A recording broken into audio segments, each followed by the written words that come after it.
থেকে গুরুত্বপূর্ণ আলোচনা পেশ করছেন প্রখ্যাত আলেম দ্বীন আন্তর্জাতিক খ্যাতি সম্পন্ন মুফাসসিরে কোরআন হযরতুল আল্লাম জনাব আলহাজ হযরত মাওলানা শেখ জামাল উদ্দিন। নারে তাকবীর, নারে তাকবীর। আল কোরআনের আলো ঘরে ঘরে জালো, নারে তাকবীর। What is in five?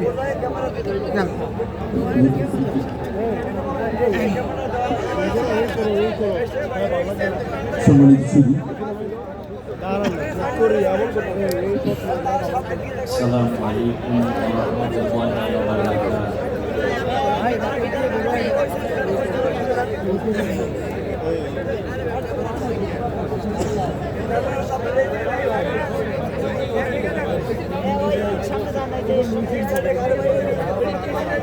বসার জায়গা পাইতেছে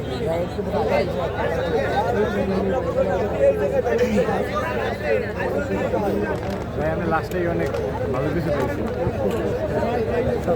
আপনি ঠিক আছে না, আপনি আছে না, সকাল থেকে বাইরে দেখি নাকি উনি আসছে আমার পরে না, আমি রেখে গেছি রাত্রে কি গেছে? কালকে রাত্রে কি গেছে? না, আমি রেখে গেছি ওরা আসছে একটু পরে। আসসালামু আলাইকুম ওয়া রাহমাতুল্লাহি ওয়া বারাকাতুহু। ভাই উচ্চারণ আমার এই ওয়ারলেসটা ক্যামেরা লোড আছে, এই যে প্রিয় বরিশালবাসী, আপনারা কেমন আছেন? ক্যামেরা ওইটা রাখা যায় না। বিশেষ করে হান নদী খাল, এই বরিশালের সমুদ্রকন্যা কুয়াকাটার লালনভূমি পটুয়াখালী জেলাবাসী, আপনারা কেমন আছেন? মাশাআল্লাহ। ভাই আমার পুরো ক্যামেরা লোড আছে, আপনি রেকর্ড করতে আছেন না? রেকর্ড তো এটা করব না, রেকর্ড এটা রেকর্ড করব না। বিভিন্ন জায়গা থেকে ছোটখাটো আমরা ধৈর্য ধরে সবকিছু মিলিয়ে দেব। কোরআনের জন্য আল্লাহর ভালোবাসার জন্য সবাই রাজি তো? ইনশাআল্লাহ। আর বানার লাগে না আমি আলহামদুলিল্লাহ নাহমাদুহু ওয়া নাস্তাঈনুহু ওয়া নাস্তাগফিরুহু ওয়া নু'মিনু বিহি ওয়া নাউযু বিল্লাহি মিন শুরুরি আনফুসিনা ওয়া মিন সাইয়্যাতি আ'মালিনা من يهد الله فلا مضل له ومن يضلل فلن تجد له وليا مرشدا ونشهد أن سيدنا وحبيبنا ومولانا محمدا عبده ورسوله الذي أرسله بالحق بشيرا ونذيرا وداعيا إلى الله بإذنه وسراجا منيرا فقد قال الله تعالى في شان حبيبه آمرا ومخبرا أعوذ بالله من الشيطان الرجيم সবাই সব কথা বন্ধ করে আল্লাহর কোরআন তেলাওয়াত করুন। কোরআন পড়লে গুনাহ হয় না সওয়াব হয়? আমরা কি গুনাহ নিতে এসেছি না সওয়াব নিতে এসেছি? জান্নাতে যাওয়ার জন্য গুনাহ লাগে না সওয়াব লাগে? অতএব সেই সওয়াবটুকু আমরা এখন নেব। পৃথিবীর সবচেয়ে বড় সওয়াবের কিতাবের নাম আল কোরআন, যা পড়লে প্রত্যেক অক্ষরে অক্ষরে কমপক্ষে 10টি করে নেকি, অর্থ সহ পড়লে 70টা নেকি। আর এই কোরআনের আমল যারা করবে, অর্থ বুঝে বুঝে নিজের জীবনে বাস্তবায়ন করবে, তারা সবাই জান্নাত পাবে। সুতরাং আসুন আমরা কোরআন তেলাওয়াত করি, সবাই পড়ে। আউযু বিল্লাহি মিনাশ শাইতানির রাজীম। বিসমিল্লাহির রাহমানির রাহিম। ইন্নাল্লাহা ওয়া মালাইকাতাহু يصلون على الرحيم يا أيها الذين آمنوا صلوا عليه وسلموا تسليما اللهم صل على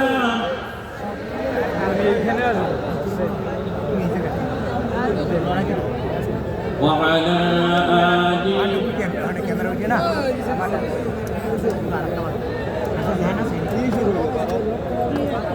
নহে সমাপ্ত কর্ম তোমার,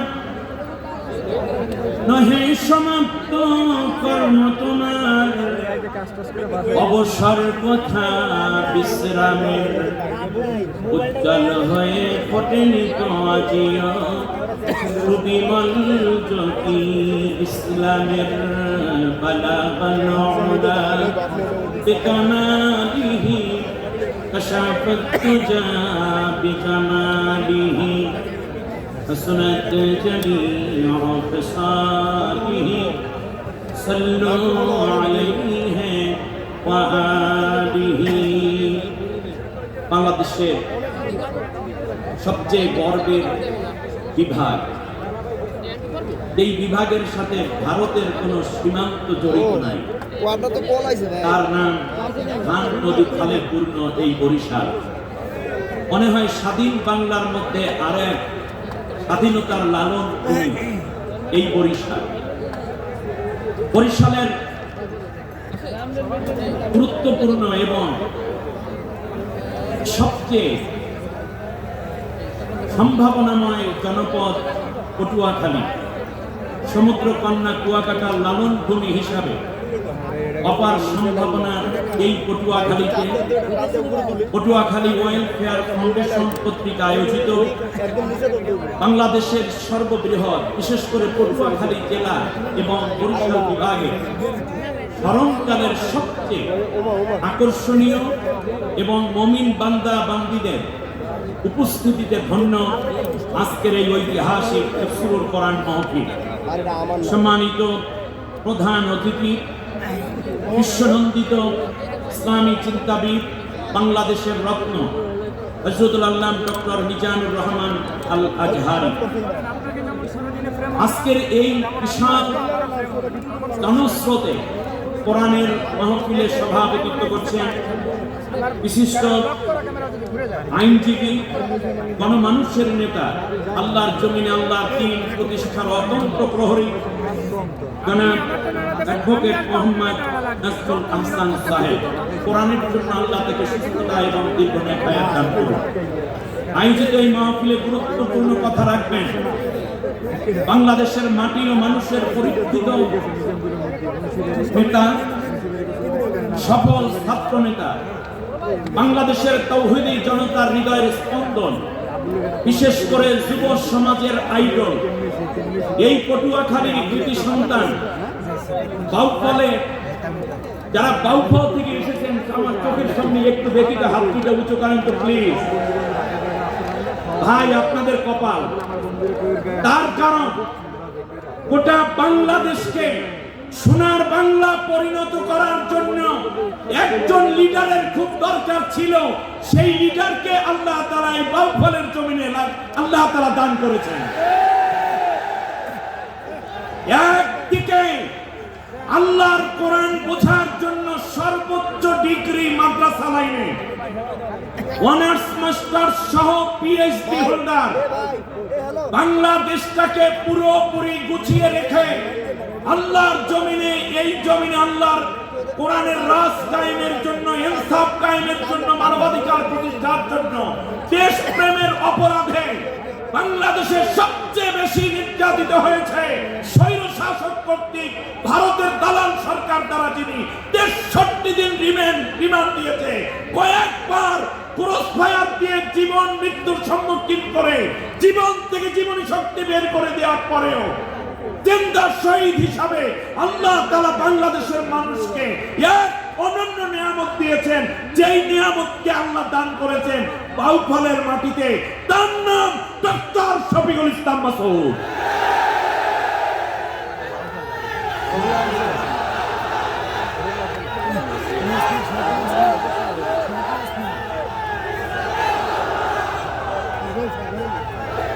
শফিকুল ইসলাম মাসুদ শুধু একটি নাম নয়, আজ আমি আপনাদেরকে তথ্য দিচ্ছি, একটি বাংলাদেশ যদি একদিকে রাখা হয় আর ডক্টর শফিকুল ইসলাম মাসুদকে যদি আরেক দিকে রাখা হয়, আমার বিশ্বাস বাংলাদেশের চেয়েও শফিকুল ইসলাম মাসুদের পাল্লাটি ভারী হয়ে যাবে।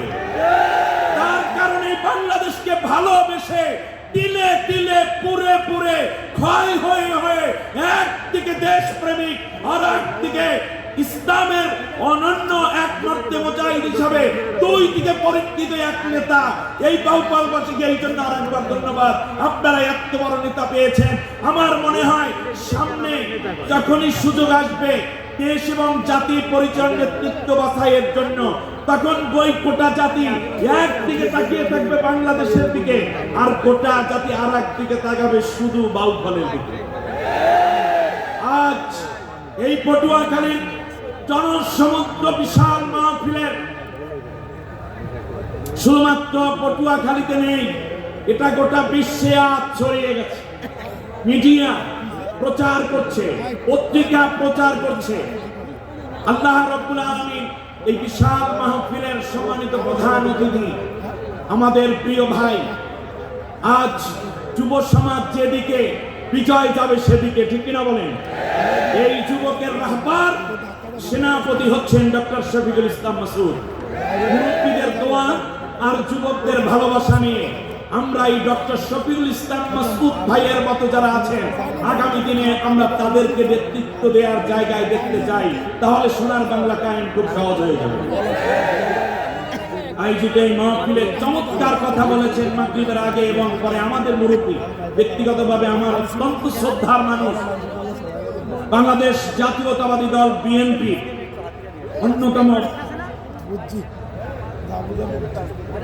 একজন নেতা, এই পটুয়াখালী আর এক বীর সন্তান, সাবেক স্বরাষ্ট্র বাণিজ্য মন্ত্রী জনাব এয়ার ভাইস মার্শাল আলহাজ আলতাফ হোসেন চৌধুরী সহ নেতৃবৃন্দ, বিশেষ করে আমার কলিজার টুকরা যুবক ভাইয়েরা, আমার এই বিশাল তাফসীরুল কোরআন মাহফিলে উলামা হযরত, পর্দার আড়ালের মা বোন, মুরব্বিয়ানে কেরাম, অন্যান্য ধর্মাবলম্বী ভাই বোনদেরকে আন্তরিক মোবারকবাদ জানিয়ে আমি আপনাদের উদ্দেশ্যে দুইটা কথা জিজ্ঞেস করব। আল্লাহ রাব্বুল আলামিন এই পৃথিবীতে নূর দিয়েছেন। কি দিয়েছেন বলেন? নূর। এই নূর হচ্ছে আলো, আর নার অর্থ আগুন। নূর অর্থ কি বলেন? আলো। খুব কান খাড়া করে কথা শুনতে হবে। আর নার অর্থ কি? আগুন। আমি আপনাদেরকে জানতে চাই, আপনারা কি নূরের দিকে যেতে চান নাকি নারের দিকে যেতে চান? কোন দিকে যেতে চান? নূরের দিকে। যারা নূরের দিকে যেতে চান, আজ এই বিশাল তাফসীর মাহফিল থেকে ওই মহান আরশের মালিক আল্লাহ রাব্বুল আলামিনকে দুইটা হাত উঁচু করে দেখান যারা নূরের দিকে যেতে চান। আল্লাহ তুমি কবুল করো, সবাই বলেন আমিন। আমি আজকে আপনাদেরকে দুইটা কথাই দেখিয়ে দেব। আমরা নূরের দিকে যেতে চাই, আর এই নূর এর চেয়ে আল্লাহর পক্ষ থেকে আসুন সবাই নূরের দিকে যাই। আল্লাহ রাব্বুল আলামিন বলছেন, আমার সাথে পড়েন, আউযু বিল্লাহি মিনাশ বিসমিল্লাহির রাহমানির রাহিম। বিতাড়িত অভিশপ্ত শয়তানের ওয়াসওয়াসা থেকে আল্লাহর কাছে আশ্রয় চাই। কার কাছে? আরেকটু জোরে বলেন, কার কাছে? আমাদের আশ্রয়দাতাকে, প্রশ্রয়দাতাকে? আমেরিকা, ফ্রান্স, ইন্দোনেশিয়া, মালয়েশিয়া, চীন, ভারত, রাশিয়া নাকি? আমি এখানে ছোট্ট 1 মিনিট কথা বলাই দরকার। বিগত দিনগুলোতে আমার দেশে যে একটা সরকার ছিল, বিরোধী দলের হিন্দু মুসলিম হোক, নেতা নেত্রী হোক, সবাইকে বলেছে, বিভিন্ন উপাধি দিয়েছে গালিগালাজ করার জন্য। তার মধ্যে একটা ছিল, এই মানুষগুলো হচ্ছে যখনই তাদের বিরুদ্ধে কোনো ভালো সমালোচনা হতো এরা হচ্ছে পাকিস্তানের দালাল, ঠিক না? আচ্ছা, বিগত দিনগুলোতে মিথ্যা মামলা দেয়া হয়েছে, রিমান্ড দেয়া হয়েছে, আয়না ঘরে নেওয়া হয়েছে, পঙ্গু করা হয়েছে, ক্রসফায়ার দেয়া হয়েছে, ফাঁসি দেয়া হয়েছে। বাংলাদেশের অন্য কোন দলের লোকেরা, আলেম ওলামা যাদের উপর নির্যাতন করা হয়েছে, তারা কি কেউ পালিয়ে পাকিস্তান গেছে? কেউ গিয়েছে? যায় নাই। তাহলে বোঝা যায় বাংলাদেশে পাকিস্তানের কোনো দালাল নাই। যদি থাকতো তাহলে পাকিস্তান পালিয়ে যেত, ঠিক না বলেন? আপনারা এই বিশ্ববাসীকে সাক্ষী রেখে দুইটা হাত একবার উঁচু করে বলেন, বাংলাদেশে পাকিস্তানের কোনো দালাল নাই। কিন্তু বাংলাদেশে ভারতের দালাল আছে। বুঝলেন কি করে? পটুয়াখালীর ভাইরা বুঝলেন কি করে? কারণ যে যেই দেশের দালাল সে সেই দেশে পালিয়ে যায়। বাংলাদেশে পাকিস্তানের দালাল নাই, কিন্তু ভারতের দালাল আছে। আজ খুব মনে করে আল্লামা দেলাওয়ার হোসেন সাইদ মারহুম শহীদ, তিনি বলেছেন গাছের গোড়া ধরে 18 কোটি মানুষের নাড়া দিবে, দিল্লি গিয়ে পড়বা মামা বাড়ি, ঠিক না বলেন? অতএব আমরা বাংলাদেশে পাকিস্তানের কোনো দালাল নাই, বাংলাদেশের দেশপ্রেমিক আছে। পাকিস্তানের দালাল যারা পালিয়ে গেছে তারা। আল্লাহ তাআলা আমাদেরকে আল্লাহর কাছে আশ্রয় চাওয়ার মতো যোগ্যতা এবং হিম্মত দিয়ে বড় হওয়ার তৌফিক দান করুন। পরম করুণাময় অসীম দয়ালু আল্লাহর নামে শুরু করছি। আল্লাহু ওয়ালিয়্যুল্লাযীনা আমানু ইউখরিজুহুম মিনাজ-যুলুমাতি ইলান-নূর والذين كفروا أولياؤهم الطاغوت يخرجونهم من النور إلى الظلمات أولئك أصحاب النار هم فيها خالدون। অর্থ হচ্ছে আল্লাহকে যারা অভিভাবক বানিয়ে তারই বিধান আইন ও কানুনকে মেনে নিয়েছে, সেই আল্লাহ তাআলা তাদের নাম দিয়েছেন মুমিন। আর তিনি তাদেরকে অন্ধকার থেকে নূরের দিকে নিয়ে যান, আলোর পথে উদ্ভাসিত করেন। অপরদিকে যারাই আল্লাহকে অস্বীকার করেছে, তাদের অভিভাবক হচ্ছে, ওলি হচ্ছে তাগুতি শক্তি, যারা আল্লাহর জমিনে আল্লাহটা খেয়ে পড়ে, আল্লাহর বিরুদ্ধে আইন পাশ করে দেশের মানুষের উপর চাপিয়ে দিয়ে সেই আইন মানতে বাধ্য করে। এদের নাম কি? তাগুত। আর এই তাগুতি শক্তি মানুষকে আলো থেকে অন্ধকারের দিকে নিয়ে যায়। আর শেষ পর্যন্ত তারা ঐক্যবদ্ধভাবে এই কুফরি শক্তি এবং তার অনুসারীরা জাহান্নামের মধ্যে চলে যাবে। আসহাবুন নার, তারা হচ্ছে আগুনের অধিবাসী, জাহান্নামের অধিবাসী। অনন্তকাল তারা সেই আগুনের মধ্যেই থাকবে। সম্মানিত ভাইয়েরা, আজ আমি যখন কথা বলছি সেই মুহূর্তে আমি দেখতে পাচ্ছি আগামী দিনের আলো। আগামী দিনের কি আলো? আমরা আলো চাই না অন্ধকার চাই? আলো চাই। আপনারা বলুন তো দেখি, এই পৃথিবীতে বর্তমান যেই জেনারেশনটা আছে, যাদের বিপ্লবে জুলাই আগস্টের আন্দোলনে এই দেশ নতুন করে আর এক স্বাধীনতা পেয়েছে, তাদেরকে বলা হয় জেনজি, জেনারেশন জেড অথবা জেনারেশন জে। এর আগে একটা ছিল silent generation, baby boomers generation, generation X, generation Y. আজ খুবই গুরুত্বের সাথে আমি যুবক ভাইদের আর দৃষ্টি আকর্ষণ করছি। এখন যেই জেনারেশনটা আছে, এই জেনারেশনটা হচ্ছে জেন জি, মানে হচ্ছে জেনারেশন জেড অথবা জেনারেশন জে।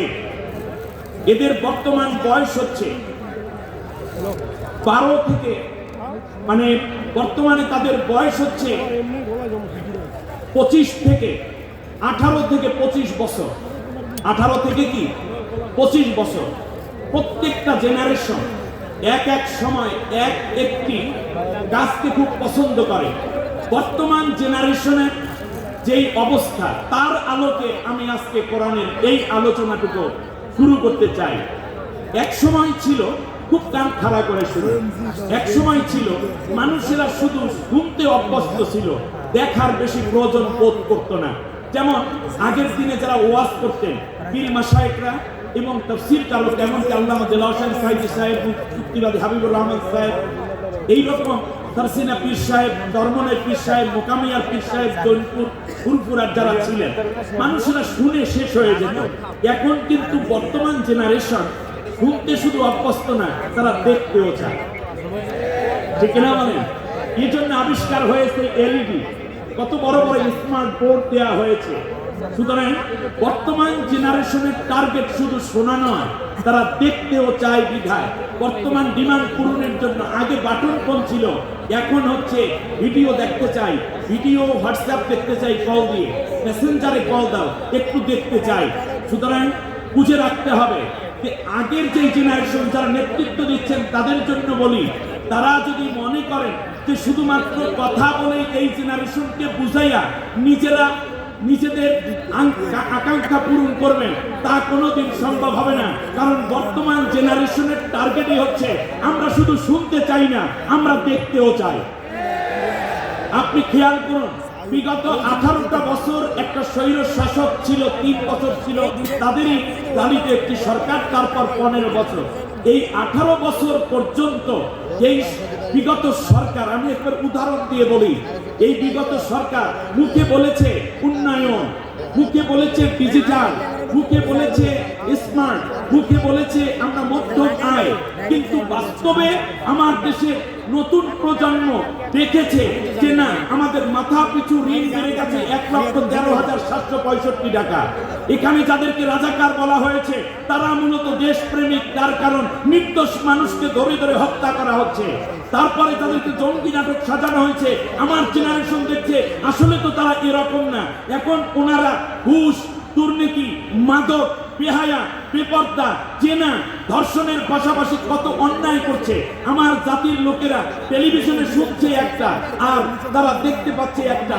এই জেনারেশন তা শুনেছে, তা দিয়ে কিন্তু লড়াই করে নাই, যা দেখেছে তা দিয়ে তারা লড়াই করে এই স্বৈর শাসকের পতন ঘটিয়েছে, ঠিক কিনা বলেন?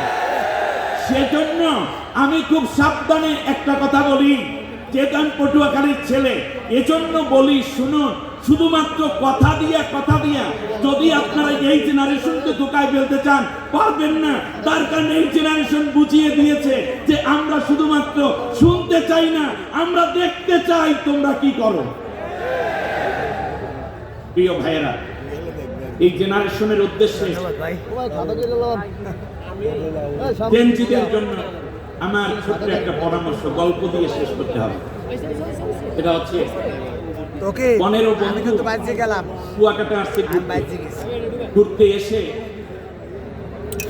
দেখতেছে একটা হোটেলে লেখা, আপনি খেয়ে যান, বিল দেবে আপনার নাতিরা।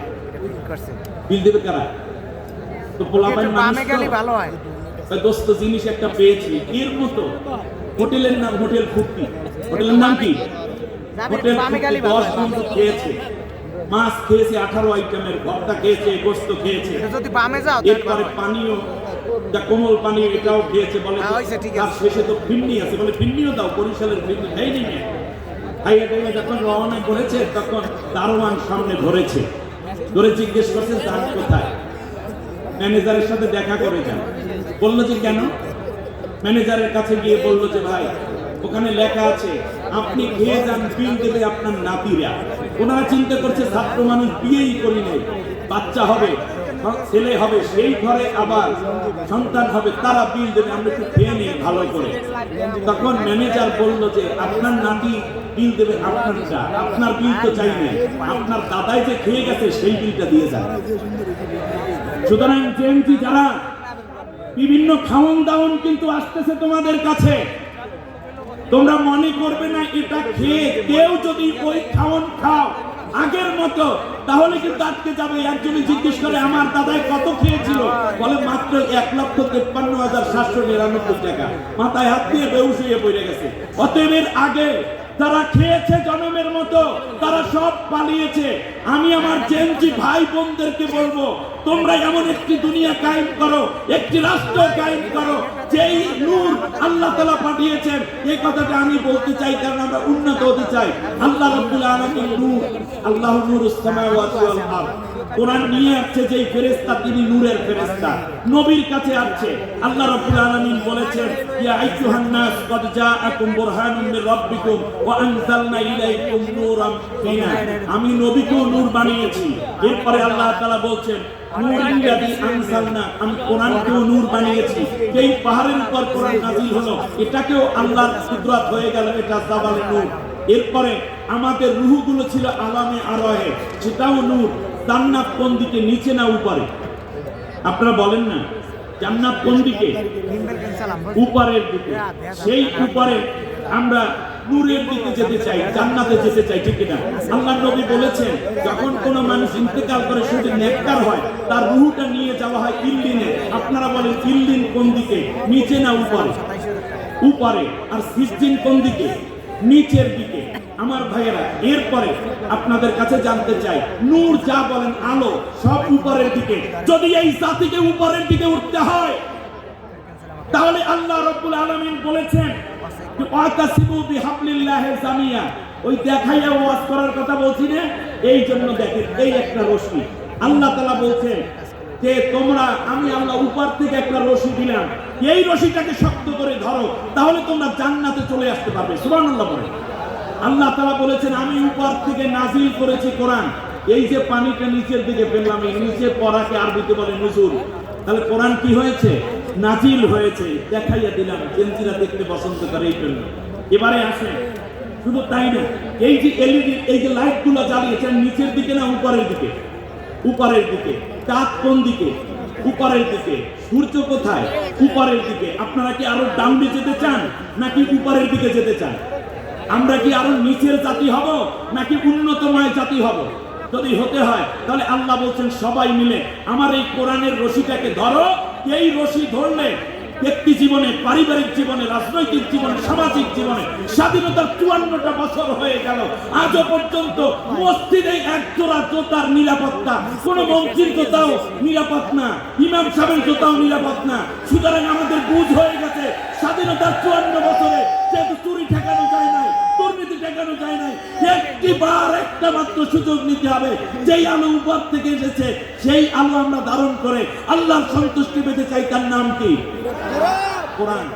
আমার ভাইয়েরা, এই জায়গাটায় ছোট্ট একটা কথা বলে আমি শেষ করতেই হবে। তার কারণ হচ্ছে সব কিছু মিলি আজকের এই আয়োজন। সম্মানিত ভাইয়েরা, আল্লাহ রাব্বুল আলামিন দিলেন আল্লাহর রশি। আপনারা জানেন, আগুন জ্বলতেছে ক্যালিফোর্নিয়ার একটা অঙ্গরাজ্য, ঠিক না? এটার নাম কি জানো? Los Angeles. মানুষে যখন আগুন লাগে 10 তলায় 11 তলা ছাদের উপরে ওঠে, হেলিকপ্টার এসে বলে, ওই রশি ছেড়ে দেয়, বলে এই রশিটা শক্ত করে ধরো। যখন ধরে শক্ত করে, তাকে আস্তে করে হেলিকপ্টার উড়াইয়া নিয়ে নিরাপদ জায়গায় রেখে দেয়। আল্লাহ রাব্বুল আলামিন বললেন, তুমি চরমনাই হও, সরসিনা হও, মুকামিয়া হও, ফুরফুরা হও, তুমি আলিয়া হও, কওমিয়া হও, তুমি বিএনপি হও, জাসদ হও, বাসদ হও, তুমি জামাত ইসলামী হও, হেফাজত হও, সবাই মিলে আমি আল্লাহর কোরআনের রশিটাকে ধরো, তাহলে আমি আল্লাহ রাব্বুল আলামিন তোমাদেরকে সমৃদ্ধি দেব, তোমাদেরকে উন্নতি দিব। এই অর্ডারটা কার? ওয়ালা তাফাররাকু, পরস্পরে আর কোনো বিচ্ছিন্ন হবে না। আল্লাহ দিলেন রশি জান্নাত থেকে। আপনারা বলেন, আলো সব আর উপর থেকে। মানুষের ভিতরে দুইটা আলোক শক্তি আছে, একটা চোখ আর একটা হলো জ্ঞান। এই দুইটা আলোক শক্তিকে আল্লাহ তাআলা উপরে রেখেছেন। চোখ দিয়ে দেখে, জ্ঞানের আলো দিয়ে মানুষ চিন্তা করে। এটা আল্লাহ চাইলে হিনা বরাবর চোখ লাগাইতে পারতেন, কিন্তু আল্লাহ বললেন না, তুমি উন্নত মানসিক, তুমি উঁচু থাকবে। সেই জন্য আমি আল্লাহ তোমার চোখ এবং জ্ঞানকে সর্বোচ্চ জায়গায় দিলাম। যদি উচ্চতায় যেতে চাও, তাহলে আমার রশিটাকে ধারণ করো। সাথে সাথে আমরা একটা স্লোগান দিই, এই একটু আগেও বলেছেন, আল কোরআনের আলো ঘরে ঘরে জ্বালো। কেউ কি বলে বস্তুবাদের আলো ঘরে ঘরে জ্বলে, কথা কেউ বলে? কেউ কি বলে ধর্ম নিরপেক্ষতার আলো ঘরে ঘরে চলো, এই কথা কেউ বলে? কেউ কি বলে পুঁজিবাদের আলো ঘরে ঘরে চলো? কেউ বলে না সমাজতন্ত্র, কমিউনিজমের আলো ঘরে ঘরে চলো। তার কারণ ওই মতবাদগুলোর মধ্যে কোনো আলো নাই। আল্লাহ তাআলা আলো দিয়েছেন কোরআনের মধ্যে, এই জন্য বলা হয় আল কোরআনের আলো ঘরে ঘরে চলো।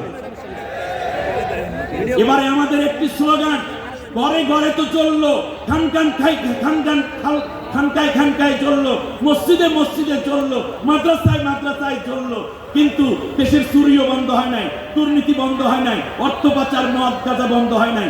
আমরা একটি বারের জন্য আল্লাহর কোরআনকে আল্লাহর সংসদে জ্বালিয়ে দেখতে চাই কেমন আলো আমরা পাই, ঠিক কিনা বলেন? অতএব আজকে স্লোগান হলো আল কোরআনের আলো সংসদে জ্বালো। আল্লাহ আমাদেরকে কবুল করুন। শয়তান চিন্তা করলো আল্লাহ তাআলা রশি ফেলাইছে, আমিও কিছু রশি বানাই। ক্বালা ফাবিমা আগওয়াইতানি লাআকউদান্না লাহুম সিরাতাকাল মুস্তাকিম থুম্মা লাআতিয়ান্নাহুম মিন বাইনি আইদিহিম ওয়া মিন খালফিহিম ওয়া আন আইমানিহিম ওয়া আন শিমাইলিহিম। আল্লাহ রাব্বুল আলামিনের কাছে চ্যালেঞ্জ করে শয়তান বলল, আল্লাহ আমিও কিছু রশি বানাইছি। বলুন তো দেখি, শয়তান রশি বানিয়েছে উপর থেকে না নিচ থেকে? নিচের রশি। সে রশি বানাইছে বস্তুবাদে, সে রশি বানাইছে ধর্মনিরপেক্ষ মতবাদে, সে রশি ফেলেছে বান্দার চারপাশে পুঁজিবাদে, সে সমাজতন্ত্র আমেরিকামের রশি ফেলে বলছে এই রশিও ধরো। এই রশিগুলো যখন ধরে তখন বলুন তো মানুষ কি উপরে উঠবে না নিচে যাবে? নিচে যাবে। অতএব আমার জাতির অধপতনের মূল কারণ আমরা আল্লাহর কোরআনের উচ্চতায় ওঠার রশি না ধরে বরং আমরা নিচে যাওয়ার রশি ধরে আছি। ওই রশি ছেড়ে দিয়ে আল্লাহর উচ্চতায় যাওয়ার জন্য রশিটা ধারণ করতে হবে। এরপর আল্লাহ রাগ করে বললেন, ক্বালা ফাখরুজ মিনহা মাযকুমান মাদহুরা লামান তাবিআকা মিনহুম লা আমলা আন্না জাহান্নামা মিনকুম জামিয়া। শোনো, আমার কোরআনের রশি ছেড়ে যারাই পৃথিবীর মানব রচিত মতবাদ এবং চিন্তার রশি যারা ধারণ করবে সবাইকে আমি তোমার সাথে জাহান্নামের মধ্যে ভরপুর করে দেব। অতএব কথা বোঝা যায়, যদি আমরা আল্লাহ রাব্বুল আলামিনের কোরআনের এই রশিকে ধারণ করি ব্যক্তি জীবনে, পারিবারিক জীবনে, সামাজিক জীবনে, রাজনৈতিক জীবনে, অর্থনৈতিক জীবনে, তাহলে আমরা উন্নত হতে পারবো। আর সেই উন্নত জাতি গঠনের জন্যই আজ জেএনজিতে অবশ্যই আল্লাহর কোরআনকে ধারণ করতে হবে, কোরআন অনুযায়ী চলতে হবে। আগামীর পার্লামেন্ট আল্লাহর কোরআনের পার্লামেন্ট হোক। সব দল দেখা শেষ, একটা স্লোগান এবার হবে আল কোরআনের বাংলাদেশ।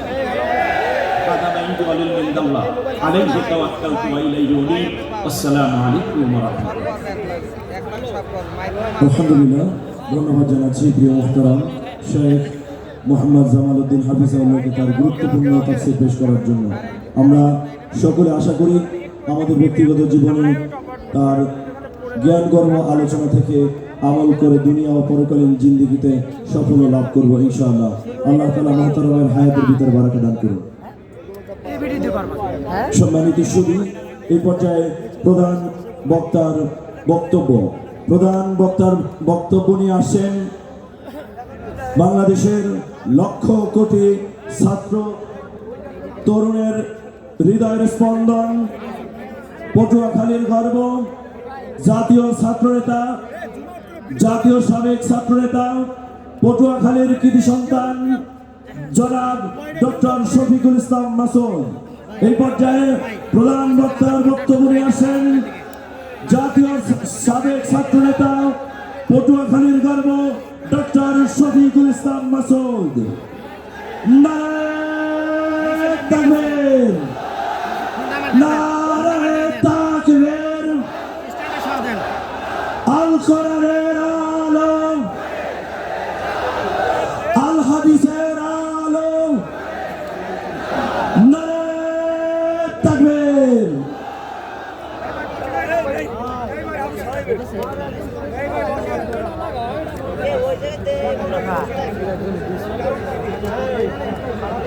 আসসালামু আলাইকুম ওয়া রাহমাতুল্লাহি তাআলা ওয়া বারাকাতুহু। মাইকের আওয়াজ শোনা গেছে? শোনা যায় না? ডানে শোনা গেছে, বামে শোনা যায় না। আর একবার একটু দেখি মাইকের আওয়াজ ঠিক আছে কিনা। আসসালামু আলাইকুম ওয়া রাহমাতুল্লাহি তাআলা ওয়া বারাকাতুহু। আলহামদুলিল্লাহ। সালাম দেওয়া ওয়াজিব, জবাব দেওয়া সুন্নাত। সালাম দেওয়া সুন্নাত, জবাব দেওয়া ওয়াজিব। সালাম যিনি দেন তার অহংকার থাকে না। আমরা আমাদের সমাজে এখন সালাম দিতে অভ্যস্ত নাকি সালাম পাইতে অভ্যস্ত? সামনে তো আবার একটা সময় আসছে, সালাম যে কি দেয় তাও বোঝা যায় না, আর জবাব যে আমরা কি দেই তাও বোঝা যায় না। সালাম আলাইকুম ভাই, আমসাম কিসাম আমসাম, জি জি। সালাম দেওয়া সুন্দর করে, সালামের জবাব দেওয়া সুন্দর করে, এটা কার নির্দেশ? কার নির্দেশ? এতদিন পর উন্মুক্ত একটা ময়দান পেলাম আমরা। এই ময়দানে আল্লাহর নাম উচ্চারণ করতে আমরা কার্পণ্য করলে সে ধনী হবে না কৃপণ হবে? সে ওসমান গনি হবে নাকি কারুন হবে? আমরা আজকে ওসমান গনি হতে এসেছি নাকি কারুন হতে এসেছি? সালামের দেওয়া জবাব সুন্দর করে দেওয়া যে আল্লাহর নির্দেশ, আমরা একবার সেই আল্লাহর দরবার